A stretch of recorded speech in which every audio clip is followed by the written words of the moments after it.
আমাকে অনেকজনই বলেছিল যে গাছ লাগানোর জন্য দাদা ভালো মাটি পাচ্ছি না বা মাটি ম্যানেজ করতে পারছি না। তো তাদের জন্য আজকে ভিডিওটা, এই যে আজকে এই মুহূর্তে জাস্ট 1 টলি পড়লো আর ওইখানে 4 থেকে 5 টলি মানে ফেলবো আর কি। এই মাটি একদম খুব সুন্দর মাটি আছে, মানে জমির মাটি আছে, হ্যাঁ, আর দোআঁশ মাটি আছে, বেলের দোআঁশ মাটি আছে।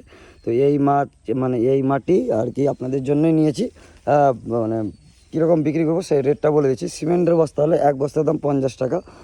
আর এখন সিমেন্টের বস্তা অ্যাভেলেবল পাচ্ছি না, তার জন্য যদি অন্য কোনো বস্তায় আর কি মানে নিই আর কি কোনো কারণে, মানে ধরেন অন্য কোনো বস্তা আছে সেই হিসাবে কিন্তু রেট আপ ডাউন হবে। ধরেন যদি ওর থেকে ছোটো বস্তা পেলাম তাহলে রেট কমবে, যদি ওর থেকে বড় বস্তা পাই তাহলে রেট বাড়বে।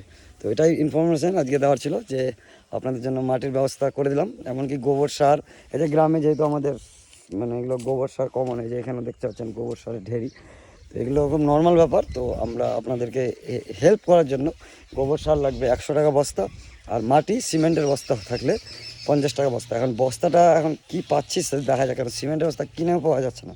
আমি মার্কেটে গিয়েছিলাম আজকে, সেখানে তারা বললো ওই সার্ফের প্যাকেট নিতে, না হলে বড় বস্তা আছে মানে 50 কিলোর বস্তা, আর সেই বস্তা যদি হয় তো রেট কিন্তু বাড়বে।